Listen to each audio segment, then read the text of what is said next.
గారు, రైట్ మన నాగార్జున సాగర్ నియోజకవర్గ శాసనసభ్యులు జయవీర్ గారు,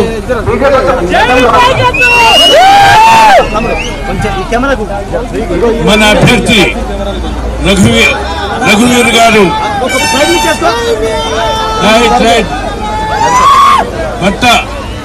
అదే మన 3 జిల్లాల పట్టభద్రుల ఎన్నికల్లో రేపు అభ్యర్థి అయినటువంటి తీన్మార్ మల్లన్న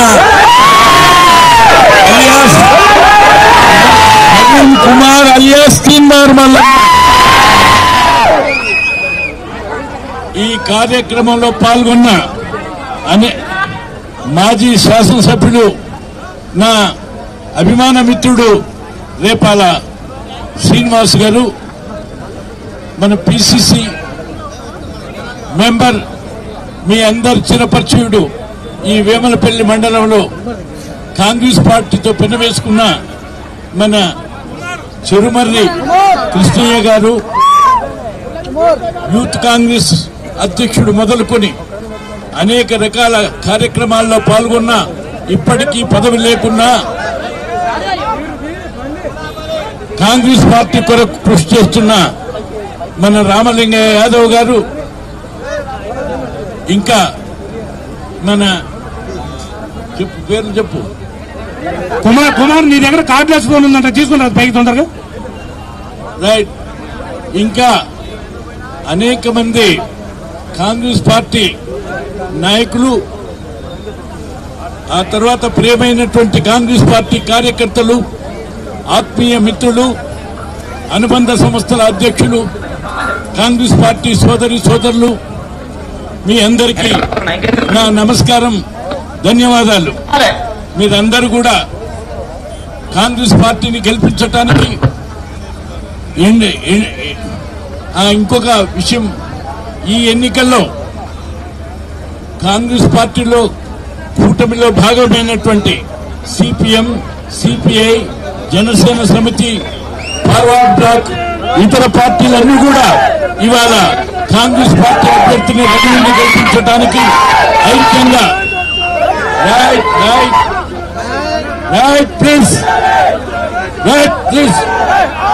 ఐక్యంగా మీరందరూ వారు మన పార్టీకి బేషరతుగా మద్దతు చేస్తూ కాంగ్రెస్ పార్టీని అభ్యర్థిని గెలిపించడానికి మనతో కలిసి ఉన్న సిపిఎం శ్రేణులకు, నాయకులకు అందరికీ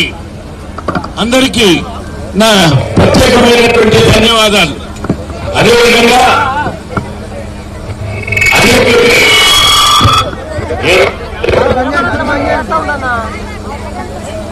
ఈనాడు ఈ ఎన్నికల్లో కాంగ్రెస్ పార్టీని గెలిపించడానికి మీరు ఇంత దృఢ సంకల్పంతో ఉన్నందుకు నేను సంతోషిస్తూ, అంతకంటే మించి జానారెడ్డి గారు మీ అందరికీ చిరపరిచయుడు, పరోక్షంగా ప్రత్యక్షంగా మీరు అభిమానించడమే కాదు, రాజకీయ జీవితంలో 50 సంవత్సరాలుగా తరగని అభిమానంతో 40-50 సంవత్సరాల క్రితం యువకులు, ఆనాటి యువకులు కేరింతలు కొడుతున్న సందర్భంలోనే ఈనాడు కూడా యువకులందరూ కూడా 3-4 తరాలుగా నాకు ఓటిస్తూ ఇప్పటి వరకు నన్ను అభిమానించినటువంటి ఆత్మీయ మిత్రులు, ప్రియమైనటువంటి సోదరులందరికీ ప్రత్యేకమైన ధన్యవాదాలు. నేను విషయాలు చెప్పడానికి చాలా ఉన్నా, నా సమయాన్ని మన తీన్మార్ మల్లన్న గారికి, అభ్యర్థికి, ఇతరులకు నా సమయాన్ని ఇచ్చి నేను కొన్ని మాటల్లోనే మాత్రమే ముగించడానికి ప్రయత్నం చేస్తున్నా. ముఖ్యంగా 2-3 విషయాలు, కాంగ్రెస్ పార్టీ ఏం చేసింది, జానారెడ్డి గారు ఏం చేసినారనేటువంటిది 2 విషయాల్లో చెప్తాను. కాంగ్రెస్ పార్టీ స్వాతంత్రం ఇచ్చింది, తెలంగాణ రాష్ట్రాన్ని ఏర్పాటు చేసింది, ఈ నల్గొండ జిల్లాలో 3 లక్షల ఎకరాలకు నాగార్జున సాగర్ ద్వారా నీళ్లు ఇచ్చింది. అదేవిధంగా ఎస్ఆర్ఎస్పీ ద్వారా 14 లక్షలకు నీరిచ్చింది. ఆ తర్వాత శ్రీశైలం ద్వారా 3 లక్షల ఎకరాలకు నీరిచ్చింది. అంతేకాక అనేక లిఫ్ట్ల ద్వారా సుమారు 1.5 ఎకరాలకు నీరిచ్చింది కాంగ్రెస్ పార్టీ ఆధ్వర్యాన జానారెడ్డి గారి ఆధీనంలో అని చెప్పి మీ అందరికీ మనం చేస్తున్నాం. అంతేకాదు 2-3 మాటల్లో కాంగ్రెస్ పార్టీ స్వాతంత్రాన్ని అందించడమే కాదు, సుమారు 62 సంవత్సరాలు స్వాతంత్ర పోరాటం చేసి పదవులు లేకున్నా పరిపాలన లేకున్నా జైళ్లలో మగ్గి ఆస్తులు పోగొట్టుకొని అనేక కష్టాలు పడటంతో పాటు అనేక మంది వీరయోధులు ఉరికంబాలెక్కినటువంటి పార్టీ కాంగ్రెస్ పార్టీ అని చెప్పి మీ అందరికి మనం చేస్తున్నాను. అటువంటి కాంగ్రెస్ పార్టీ ఏం చేసిందని అడగటానికి మోదీకి గాని కేసీఆర్ గాని అర్హత లేదు కదా, హక్కు లేదు కదా, కనీసం మాట్లాడటానికి వీలు లేదు. అంతేకాదు ఈ దేశంలో ఈ స్వాతంత్రం వచ్చినాడు కేవలం మన మిర్యాలు కూడా ఇప్పుడు ఎంత కరెంటు కాలుస్తున్నామో అంత కరెంటు కూడా మొత్తం భారతదేశంలో లేదు. అలాంటి పరిస్థితి నుండి 2 లక్షల మెగావాట్లను ఉత్పత్తి చేయడం, 6,80,000 గ్రామాలకు కరెంటు అందించింది కాంగ్రెస్ అని మనం చేస్తున్నాం. అంతేకాదు ప్రధానమైన విషయం, ఇవాళ మోదీ 5 కిలోలు రైట్ ప్లీజ్ అమలు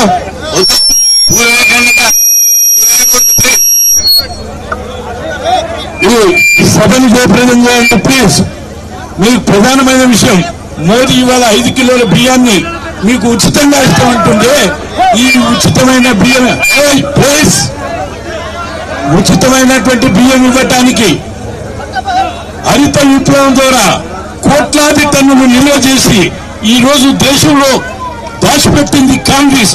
ఆ దాచిపెట్టిన బియ్యాన్ని ఇవాళ 5 కిలోలు ఇస్తున్నది మోదీ. కానీ కాంగ్రెస్ పార్టీ దాచిపెట్టిన ధనం అని చెప్పి మీ అందరికి మనం అంతేకాదు ఇవాళ అనేక రకాల ఆశలు కల్పించినటువంటి 2-3 విషయాలే ఆయన వచ్చినటువంటి 2 కోట్ల ఉద్యోగాలు ఇస్తానని ఇవ్వలేదు. ఉన్న 30 లక్షల ఉద్యోగాలని చేయలేదు మోదీ.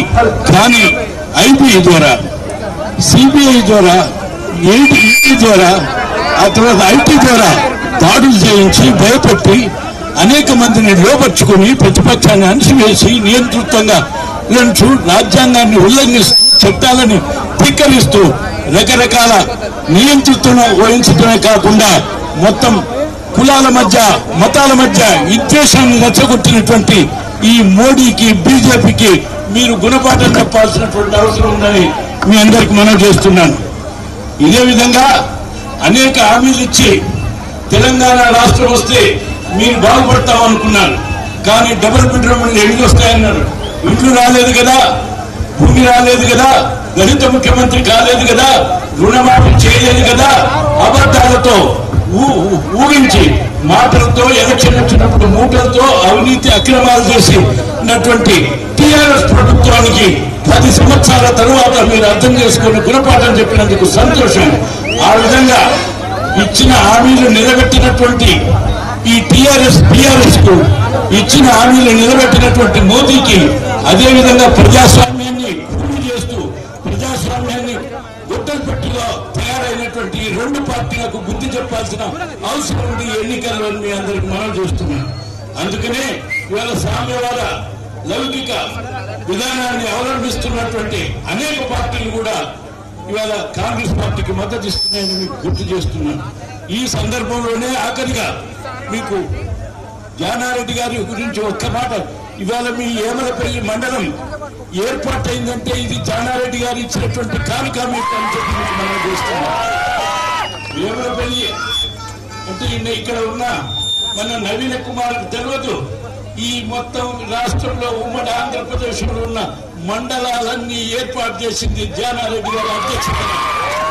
వారి యొక్క చైర్మన్షిప్ లో ప్రతి మండల కేంద్రం ఎక్కడ ఉండాలో నిర్ణయించి ఇంత టౌన్ దగ్గరలో ఉన్న మీ వేమలపల్లి మండలాన్ని ఏర్పాటు చేసినటువంటిది. ఇవాళ రేపు మాడుగులపల్లి మండలాన్ని ఏర్పాటు, మాడుగులపల్లి నిన్నమైన ఆయన చేసింది మనది కాదు. అది కూడా ఎట్లా చేసిండు పద్ధతి శాస్త్రీయంగా లేకుండా.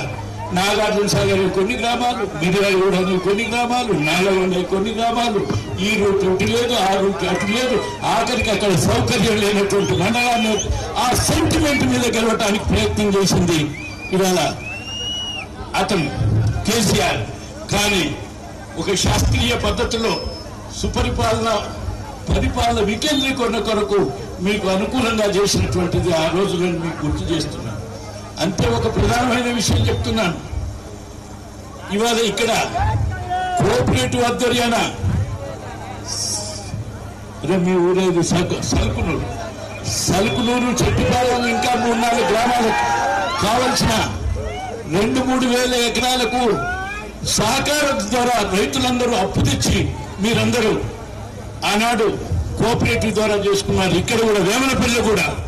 కానీ ఆ అప్పులు కట్టలేని పరిస్థితి మీరు వచ్చి ఆఖరికి బ్యాంకులకు తాకట్టుబడి మొత్తం మీ భూములు రికవరీకి అమ్మే పరిస్థితిలో జానారెడ్డి గారు మంత్రి అయినాడు. కానీ నాగార్జున సాగర్ లో ఏ విధంగా ఉచితంగా ఇచ్చినామో వీళ్ళందరికీ ఇవ్వాలని మీరు బాకీ ఉన్న డబ్బు అంతా ఆనాడు ఎన్టీ రామారావును ఒప్పించి మీ డబ్బు చెల్లించింది జానారెడ్డి గారు అనేటువంటిది మీ అందరికీ తెలుసు. మీరు ఇక్కడ ఉన్న వాళ్ళందరూ మీకు తెలియదు. మీ తండ్రులకు తెలుసు, మీ తాతలకు తెలుసు, కానీ మీకు తెలియదు.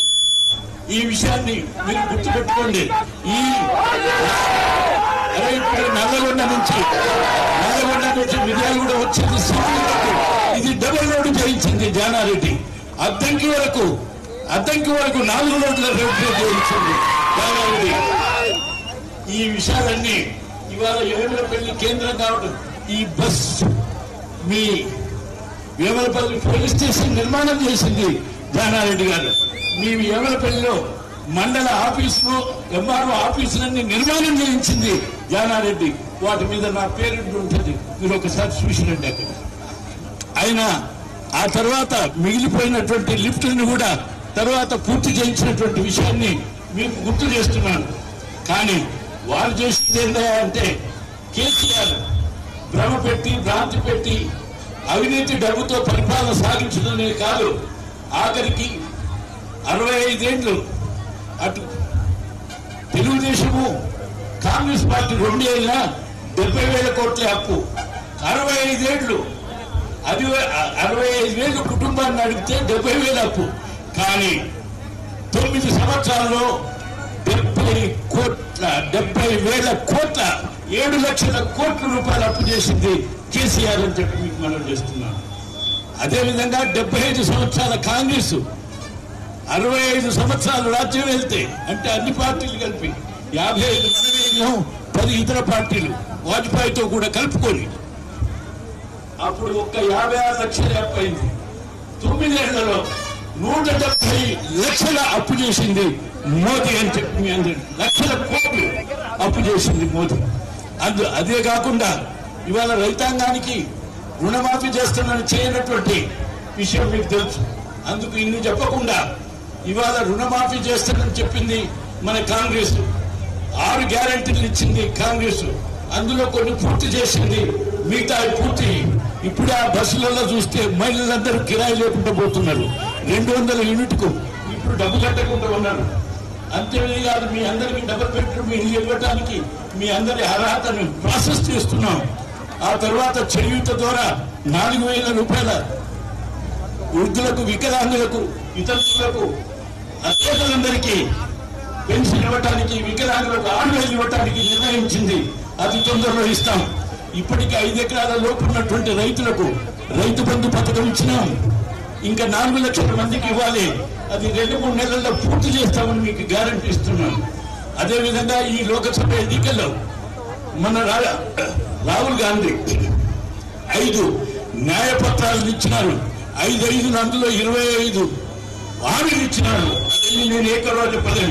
1 ఎంఎస్పీ ద్వారా రేపు కనీస మద్దతు ద్వారా చట్టబద్ధం చేసి ఎవరు మార్పు చేయడానికి వీలు లేకుండా చట్టబద్ధం చేయడానికి రాహుల్ గాంధీ నిర్ణయించినాడు. కుల గణన చేసి కులాలకు తగ్గట్టుగా వాళ్లకు రిజర్వేషన్ ఇవ్వటానికి 50% మించి పార్లమెంట్ లో నిర్ణయం చేయడానికి ఇవాళ రాహుల్ గాంధీ నిర్ణయించినాడని చెప్పి మీ అందరికీ మనం చేస్తున్నాం. ఒక్కొక్క మహిళకు, పేద మహిళకు ఒక ఇంటికి 1,00,000 రూపాయలు కేంద్ర ప్రభుత్వం ద్వారా మీకు అందేటట్టుగా ఓ పథకాన్ని ఏర్పాటు చేయబోతున్నాడు రాహుల్ గాంధీ అని చెప్పి మీ అందరికీ మనం చేస్తున్నాం. అందుచేత అటు రాహుల్ గాంధీ, ఇటు రేవంత్ రెడ్డి ఆధ్వర్యాన ఇక్కడ ఈ గవర్నమెంట్ ఏదైతే కాంగ్రెస్ మీకు ఇచ్చిన హామీలు ఉన్నాయో ఆ హామీలన్నింటినీ నిలబెట్టడానికి నేను నా ప్రభుత్వంలో ఉన్నటువంటి ప్రతినిధులు యావత్తు పోరాడి మీకు అందిస్తారని చెప్పి మీకు హామీ ఇస్తున్నాను. అంతేకాదు ప్రజా సమస్యలు పరిష్కరించడంతో పాటు ఈ ప్రాంతంలో మీకు అవసరమైనటువంటి అభివృద్ధిని సంక్షేమ పథకాల్ని అడుగడుగున ఈ ప్రభుత్వం ద్వారా అధిక మొత్తం అందించడానికి కృషి చేస్తానని మనం చేస్తున్నాను.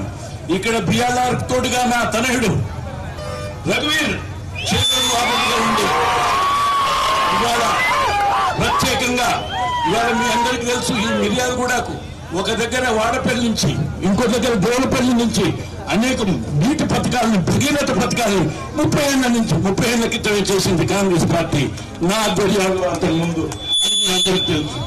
ఇవన్నీ మీరు ఇవన్నీ అర్థం చేసుకున్నప్పుడు తిరిగి కాంగ్రెస్ పార్టీకి ఓటేయాలి అనేటువంటిది మీ యొక్క సంకల్పం. అందుకు ఇప్పటి వరకు కూడా చెరగని అభిమానంతో జానారెడ్డి గారికి పరోక్షంగా ప్రత్యక్షంగా అభిమానిస్తూ వాళ్ళ తనయులు కూడా గెలిపించాలంటే వారసులుగా గెలిపించమని అంటుంది కాంగ్రెస్ వారసులుగా నా జీవిత క్రమంలో మీరు నా ద్వారా ఇంకా ఏమన్నా ఆశించుంటే ఇంకా ఏమన్నా కాంక్షించుంటే ఆ పథకాలు ఇంకా మీరు ఆశించినటువంటి పరిపాలనని కాంగ్రెస్ పార్టీ ఆధ్వర్యాన నా తర్వాత మీ అందరికీ అందించడానికి వాళ్ళని ప్రతినిధులు పెట్టినారు తప్ప నా తనయులని గారు చెప్పి మీ అందరికీ అందుకని రానున్నటువంటి ఎన్నికల్లో అత్యధికమైనటువంటి మెజార్టీ ఈ నల్లగొండ జిల్లాకు ఉన్నటువంటి ఘన చరిత్రని నిలపడానికి ఇండియా కూటమి అభ్యర్థికి అత్యధికమైన మెజార్టీ మొత్తం భారతదేశంలో వచ్చిందన్నట్టుగా మీరు నిరూపించడానికి అత్యధికమైన మెజార్టీ అస్తం గుర్తుపైన ఓటొచ్చి రఘువీర్ గారిని గెలిపించవలసిందిగా మీ అందరికీ విజ్ఞప్తి చేస్తున్నాను. అంతేకాదు రేపు ప్రజల సమస్యల్ని వినిపించడానికి ఆయన వివిధ రూపాల్లో అటు ఛానల్స్ లో కానీ ఇతర రూపాల్లో నవీన్ కుమార్ తీర్మానం వలన ప్రజా సమస్యల గొంతుకై మీ ముందర నిలిచినాడు. ప్రజా సమస్యల గొంతుకై అందుకనే కాంగ్రెస్ పార్టీ తరఫున మద్దతు చేస్తూ ఈ పట్టభద్రుల దాంట్లో ఒక ఎమ్మెల్సీగా ఆయనను గెలిపించి ఆయన వాణిని అక్కడ వినిపించాలి అని చెప్పి మీరు గుర్తు చేసుకోండి. అందుకని ఈ పట్టభద్రుల నియోజకవర్గం నుండి ఇక్కడ ఉన్నటువంటి గ్రాడ్యుయేట్స్ పట్టభద్రులైన వాళ్ళు మొత్తంగా మిర్యాలగూడలో అత్యధికమైనటువంటి మెజార్టీనిచ్చి తీర్మానం మెల్లర్ని గెలిపించమని చెప్పి మీ అందరికీ నేను విజ్ఞప్తి చేస్తున్నాను. ఆ తర్వాత మీ అందరికీ నా విజ్ఞప్తి, ఇప్పటికే చాలా సమయమైంది. నేను తెల్లవారుజామున మళ్ళీ మోతే మండలానికి పోయి ప్రచారం చేయవలసి ఉన్నది. ఇప్పుడు ఇంకొక కార్యక్రమంలో పాల్గొనవలసి ఉంది. అందుకని మీరు అనేలా భావించకుండా ఇప్పటికి ర్యాలీ ఏ విధంగా విజయవంతం చేసినారు, ఈ మొత్తం ఈ సభని విజయవంతం చేసి అభ్యర్థి ఇద్దరు మాట్లాడే వరకు మన బిఎల్ఆర్ ఆదేశానుసారం ముందుకు సాగమని చెప్పి మీ అందరికీ నేను విజ్ఞప్తి చేస్తూ నాకు సెలవు ఇప్పించవలసిందిగా మీ అందరికీ విజ్ఞప్తి చేస్తున్నాను.